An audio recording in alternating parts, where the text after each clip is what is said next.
चलिए दोस्तों, आज हम क्लास 10th का चैप्टर नंबर 1 हिंदी का पढ़ते हैं।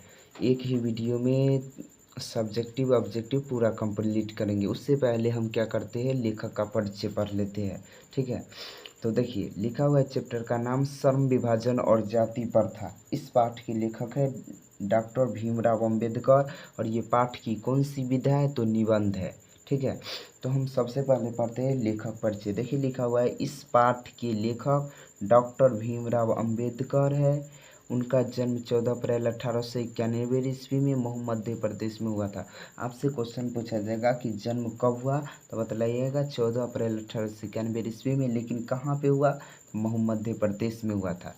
देखिए माता भीमाबाई, पिता रामजी सकपाल। वे उच्चतर शिक्षा के लिए न्यूयॉर्क यानी अमेरिका बड़ौदा नरेश के प्रोत्साहन पर गए। क्वेश्चन पूछा जाएगा कि भीमराव अंबेडकर उच्चतर शिक्षा के लिए कहाँ पर गए, तो बतलाइएगा न्यूयॉर्क यानी अमेरिका गए। लेकिन क्वेश्चन पूछा जाएगा कि किसके प्रोत्साहन पर, मतलब कहने पर गए, तो बड़ौदा नरेश के कहने पर।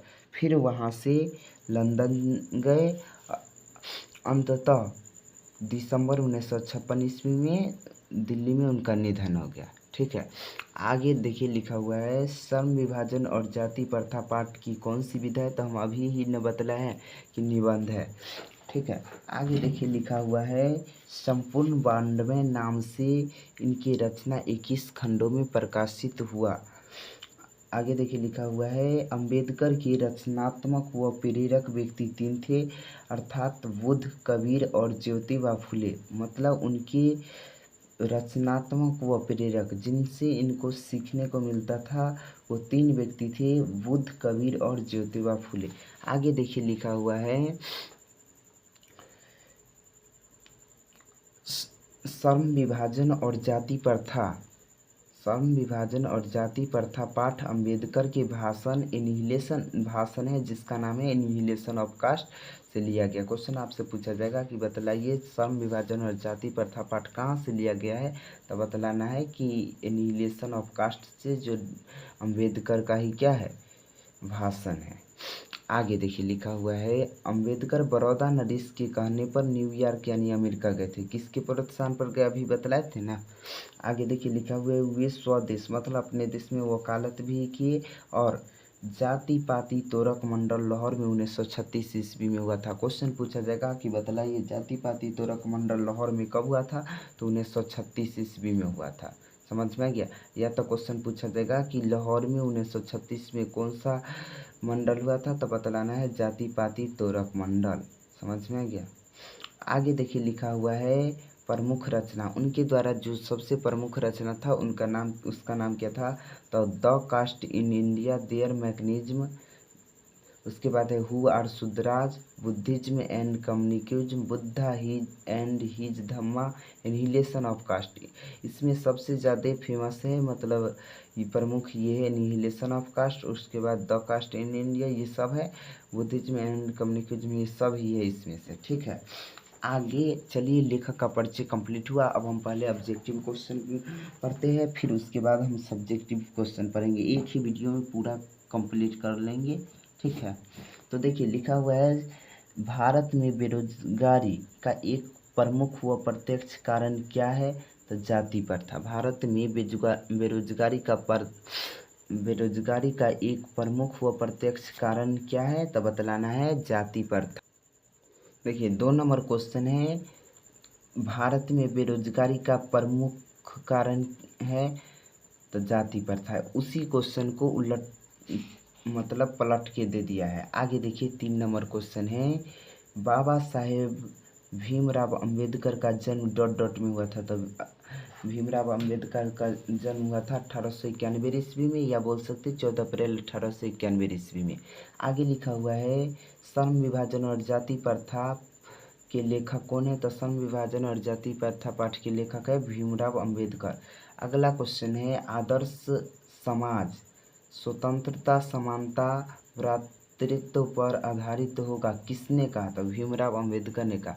अगला क्वेश्चन है मानव मुक्ति के पुरोधा किसे कहा जाता है, तो भीमराव अंबेडकर को कहा जाता है।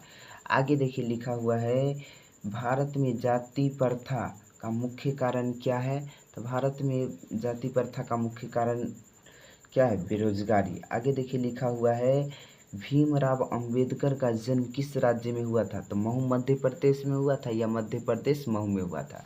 अगला क्वेश्चन है जाति प्रथा स्वाभाविक विभाजन नहीं करती, क्यों?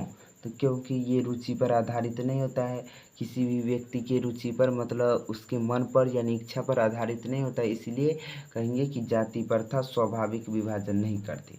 अगला क्वेश्चन देखिए भारतीय संविधान के निर्माता किन्हें कहा जाता है? तो भीमराव अंबेडकर को कहा जाता है। किनको कहा जाता है? भीमराव अंबेडकर को।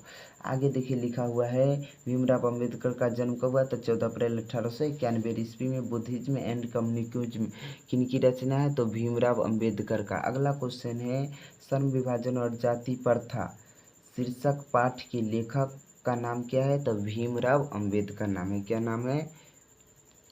आगे देखिए लिखा हुआ है भीमराव अंबेडकर का जन्म किस परिवार में हुआ था? तो डॉक्टर भीमराव अंबेडकर का जन्म दलित परिवार में हुआ था। आगे देखिए लिखा हुआ है भीमराव अंबेडकर के चिंतन एवं रचनात्मक के प्रेरक व्यक्ति कौन है? तो बुद्ध, कबीर और ज्योतिबा फूले।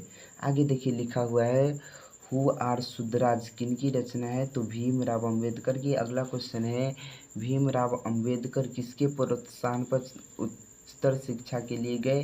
तो बड़ौदा नरेश के कहने पर। द अनटचेबल्स किसकी रचना है? तो भीमराव अंबेडकर का है। ठीक है। अगला क्वेश्चन देखिए कहता है किसे बाबा साहब के नाम से पुकारा जाता है?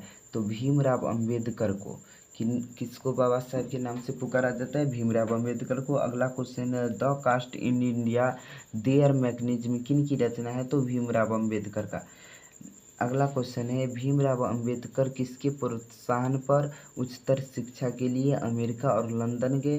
तो बड़ौदा नरेश के प्रोत्साहन पर उच्चतर शिक्षा के लिए अमेरिका अमेरिका और लंदन गए थे। अगला क्वेश्चन है आधुनिक सभ्य समाज श्रम विभाजन के को आवश्यक क्यों मानता है? आधुनिक सभ्य समाज श्रम विभाजन को आवश्यक क्यों मानता है?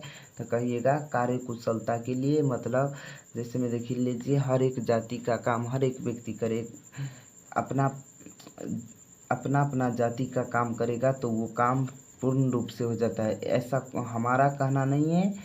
जो लोग श्रम विभाजन को आवश्यक अच्छा मानते हैं वो लोग कहते हैं आधुनिक सभ्य समाज श्रम विभाजन को आवश्यक क्यों मानता है? तो कार्य कुशलता से, मतलब काम ठीक से हो जाए इसलिए वो आवश्यक मानते हैं। अगला क्वेश्चन है श्रम विभाजन और जाति प्रथा पाठ बाबा साहब के किस भाषण का संपादित अंश है? मतलब कहाँ से लिया गया? तो एनिहिलेशन ऑफ कास्ट से लिया गया है। अगला क्वेश्चन है डॉक्टर अंबेडकर ने किस प्रथा को आर्थिक पहलू से भी हानिकारक माना है? तो जाति प्रथा को। चलिए यहाँ पर ऑब्जेक्टिव अब समाप्त हुआ, अब हम आ जाते हैं सब्जेक्टिव पर। ठीक है। तो देखिए यहाँ पर लिखा हुआ है, या तो रहने देते हैं क्लास लंबा हो जाएगा, अगले क्लास में हम सब्जेक्टिव पढ़ लेंगे। ठीक है। आप लोग को वादा करते हैं कि एक बार पूरा ऑब्जेक्टिव और सब्जेक्टिव हम जितना पढ़ा देते हैं एक बार पूरा ध्यान में रख लीजिए। आपको अलग से कोई भी चीज़ पढ़ने का ज़रूरत नहीं, इतना ध्यान से पढ़ लीजिए। 100% में 100% आपसे क्वेश्चन बनेगा, 9 बनने का चांस ही नहीं है। ठीक है।